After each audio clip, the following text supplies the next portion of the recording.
कहते हैं कि गुरु से छिपा करके तुम जो कुछ कर रहे हो वो ईश्वर तुम्हें देखता है, वो ईश्वर तुम्हें पहचानता है, वो गुरु की महिमा को जानता है कि गुरु से बड़ा कोई नहीं है। और फिर भी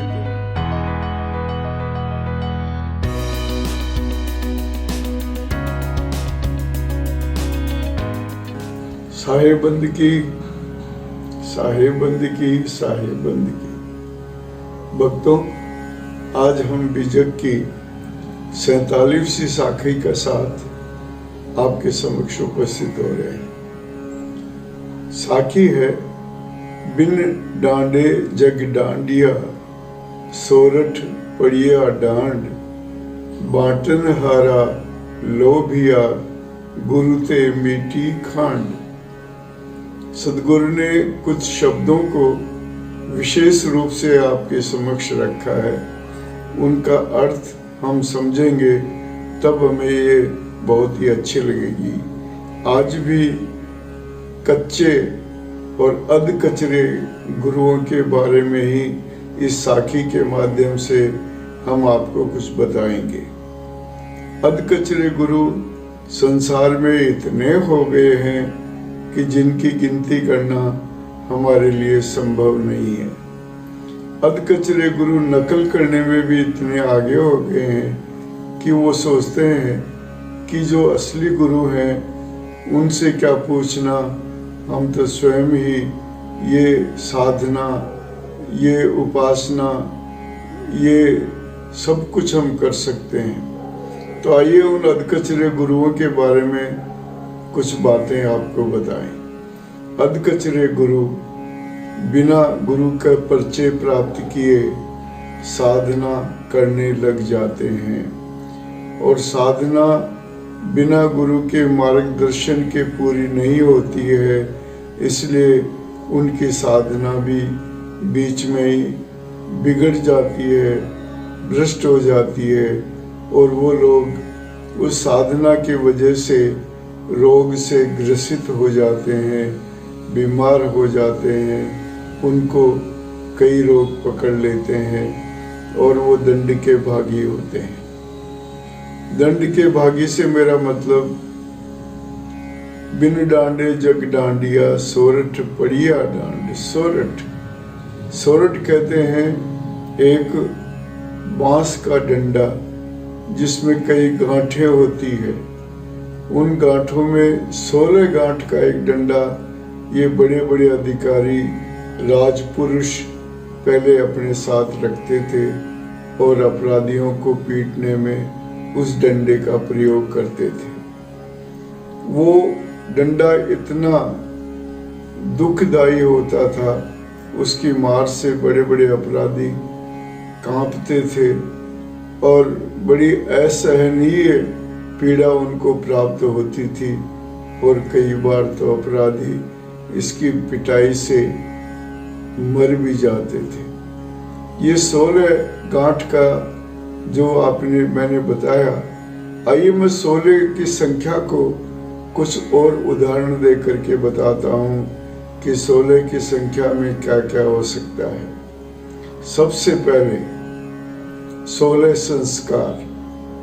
संस्कार 16 गर्भावस्था से लेकर के शमशान तक, यानी जन्म से लेकर मृत्यु तक इंसान के जीवन में 16 संस्कार आते हैं। 16 बंधन 5 कर्मेंद्रिय, 5 ज्ञानेंद्रिय, 5 प्राण और 1 मन, इनको मिला के 16 बंधन बताए जाते हैं। एक होता है 16 कलाएं। चंद्रमा के अंदर 16 कलाएं होती है, 15 दिन शुक्ल पक्ष की और 15 दिन कृष्ण पक्ष में। तो कृष्ण पक्ष में 16 कलाएं अमावस्या पे खत्म हो जाती है और शुक्ल पक्ष में 16 कलाएं पूर्णिमा पे 16 कलाओं से चंद्रमा पूर्ण दिखता है। इनके अलावा 16 कोड़ियाँ होती है जिनसे हम चौपड़ खेलते हैं या जुआ खेलते हैं, जिसका उदाहरण महाभारत में मिल जाता है आपको। तो ऐसे 16 की महिमा आपको जान करके बड़ी प्रसन्नता होगी कि हमने कुछ विशेष बात आपको बताई। तो उन 16 संस्कारों के दंड से वो दंडित हो जाता है और फिर उसके दंड से वो घबरा करके और अपने जीवन से हार मान लेता है। ऐसे ही आइए हम आपको बताते हैं कि जैसे 16 गांठों से बना हुआ ये डंडा अपराधियों को सुधारने में काम आता है, वैसे ही 16 कलाओं से या 16 संस्कारों से इंसान भी अपने आप को बीमारी से ग्रसित होने पर बचाने की कोशिश करता है, लेकिन बच नहीं पाता है। ये संस्कार जीवन में हर आदमी के द्वारा आते हैं। हर आदमी को ये संस्कार जन्म से प्राप्त होते हैं। गुरु के बारे में मैं कुछ और कहना चाहूँगा आपको। ये अधकचरे गुरु शिष्यों को बरगला करके अपनी मीठी मीठी वाणी से उनको अपनी बातों में उलझा करके गुरु ते मीठी खांड ये उदाहरण देते हैं कि तुम लोग योग को छोड़ करके गुरु ते मीठी खांड, गुरु यानी गुड़, वो कहते हैं कि माया एक गुड़ के समान है और ये जो तत्व है, आत्म तत्व है, आत्मज्ञान है, ये मीठी खांड की तरह मीठे होते हैं। तो तुम गुरु यानी गुड़ की माया को छोड़ करके चीनी की या खांड की इस माया को छोड़ के खांड की इस आत्म तत्व की प्रतिभा को पहचानो और उसकी प्राप्ति के लिए प्रयत्न करो। तो भक्तों, ये कुछ छोटी मोटी बातें हमने आपको कच्चे गुरुओं के बारे में बताई। ये गुरु बड़े लोभी होते हैं। ये शिष्यों को उपदेश करके और उनसे फिर पैसे को लोभ से पैसा इकट्ठा करते हैं, धन इकट्ठा करते हैं और स्वयं फिर बाद में ग्रसित होकर के रोग में पड़ जाते हैं। कहते भी हैं, तू करे छाने छाने वो देखे ऊपरले पाने। कहते हैं कि गुरु से छिपा करके तुम जो कुछ कर रहे हो वो ईश्वर तुम्हें देखता है, वो ईश्वर तुम्हें पहचानता है, वो गुरु की महिमा को जानता है कि गुरु से बड़ा कोई नहीं है, और फिर भी तुम गुरु की उपेक्षा करके इस काम को करते हो। ये काम आपके लिए ठीक नहीं है। तो ये बात भक्तों मैं आपसे भी कहूँगा कि अधकचरे गुरुओं से तो गुरु ना मिलना ठीक है। जब मिलेगा तब ईश्वर की कृपा होगी, तभी प्राप्ति होगी। लेकिन नहीं मिलता है तो भी आप अधकचरे गुरुओं की शरण में जाने से बचें। वो बड़े लोभी प्रवृत्ति के होते हैं, आपको कई तरह के स्वप्न दिखाते हैं, कई तरह की बातों में उलझा करके अपना उल्लू सीधा करते हैं। मैं उन अधकचरे गुरुओं से आपको बचाने के लिए इस साखी के माध्यम से उपस्थित हुआ हूँ। आप लोग इस साखी को जरा ध्यान से पढ़िएगा, ध्यान से सुनिएगा और फिर मेरे कहने के अनुसार अगर आपको बात अच्छी लगती है तो आप इसके ऊपर अपने शरीर को, अपने चरित्र को डालने की कोशिश करना। आइए मैं आपको शब्दार्थ की ओर लिए चलता हूँ। शब्दार्थ, बिन डांडे जग डांडिया, बिन डांडे जग डांडिया, इसका अर्थ बड़ा अलग से है। वो कहते हैं कि जो दंड देने का अधिकारी है उसने तो दंड दिया नहीं आपको, और आपको फिर भी दंड मिल गया। वो दंड गुरु के प्रति आपकी अवहेलना के कारण आपको दंड मिलता है। यानी आप जब ये कोशिश करते हैं कि हम साधना पूरी कर लेंगे और फिर आप जब पीड़ा में पड़ जाते हैं, साधना बिगड़ जाती है तो रोगग्रस्त हो जाते हैं, वो दंड आपको किसी अधिकारी ने नहीं दिया, वो दंड आपको स्वतः ही आपको प्राप्त हो गया। तो बिन डांडे जग डांडिया, सोरठ पड़िया डांड। सोरठ, सो गांठ का वो डंडा, वो राजपुरुष उसका उपयोग करते थे, तो उसको सोरठ बोलते हैं। सोरठ पड़िया डांड। सोरठ 16 गांठ का बांस का एक डंडा होता है जिसको सोरठ बोलते हैं। तो बिन डांडे जग डांडिया, सोरठ पड़िया डांड, बांटन हारे लोभिया।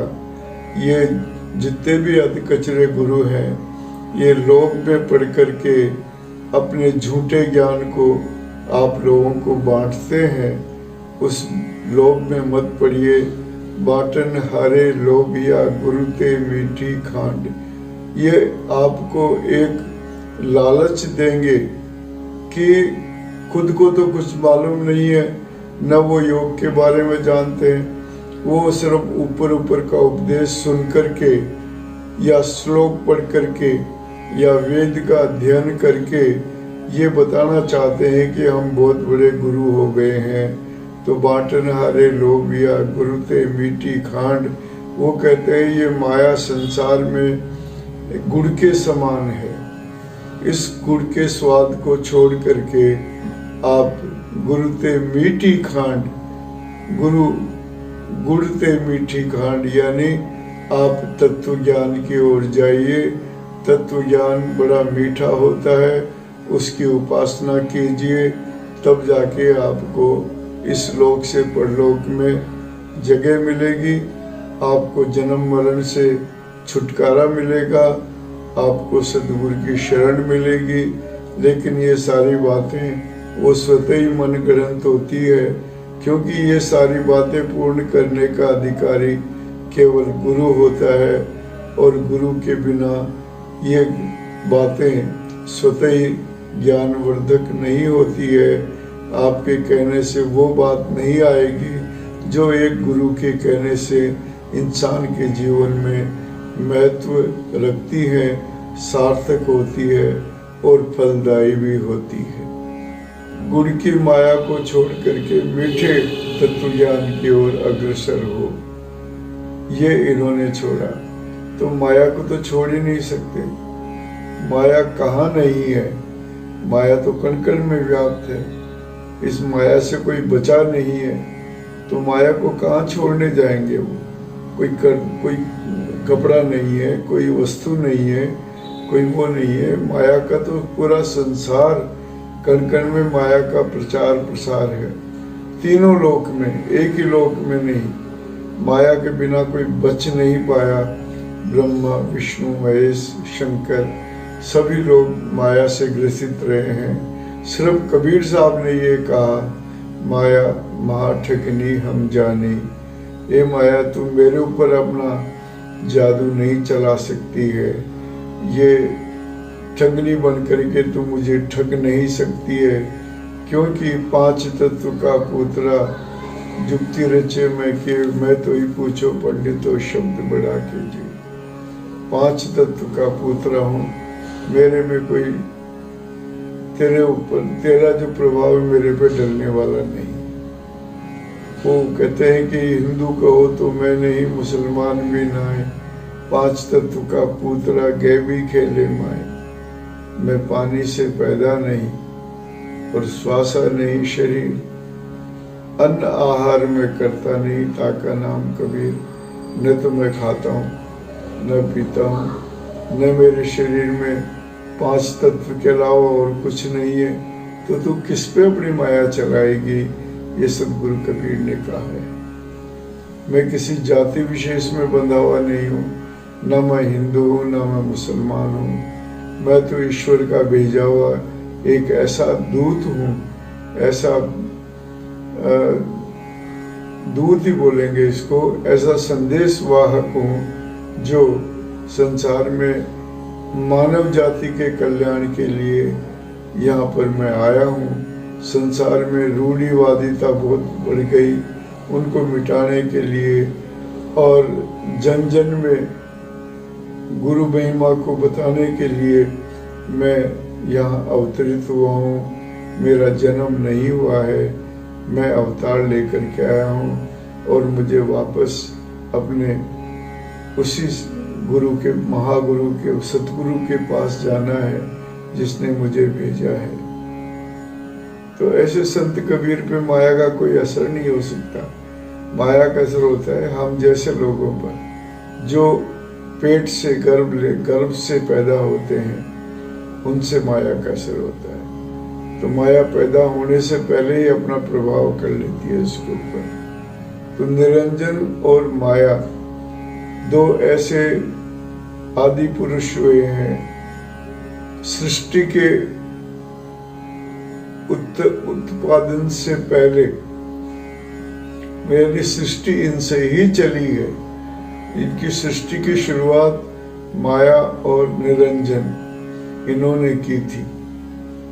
तो निरंजन ने और माया के द्वारा पैदा संतानें बाद में बढ़ती गई, एक पुरुष एक नारी, फिर उनसे बच्चे, फिर उनसे बच्चे, फिर उनसे बच्चे। तो ये माया किसी को बख्शती नहीं है, इसका प्रभाव बहुत ज़्यादा होता है। और कोई कहे कि मैं माया के लोभ में नहीं पड़ता हूँ, तो ऐसा कोई काम नहीं है जो माया के लोभ के बिना आप कर पाते हैं, ऐसा संत लोग भी कहते हैं। और हमारी तो औकात ही क्या है, हम तो माया के चक्कर में 24 घंटे पड़े रहते हैं। लेकिन ये बड़े बड़े संत लोग हैं, वो भी इससे बच नहीं पाए, ऋषि मुनि वो भी नहीं बच पाए। तो माया ऐसी चीज है जो आंखों से दिखती नहीं है, महसूस होती है, और माया का चक्कर आपको बुद्धि के द्वारा समझ में आता है, ज्ञान के द्वारा समझ में आता है। अभी जो कुछ मैंने आपको बताया उसको आप लोग कमेंट बॉक्स में जा करके अपने विचार रखें। तब तक के लिए हम आपसे आज्ञा लेते हैं। साहेब बंद की, साहेब बंद की, साहेब बंद की।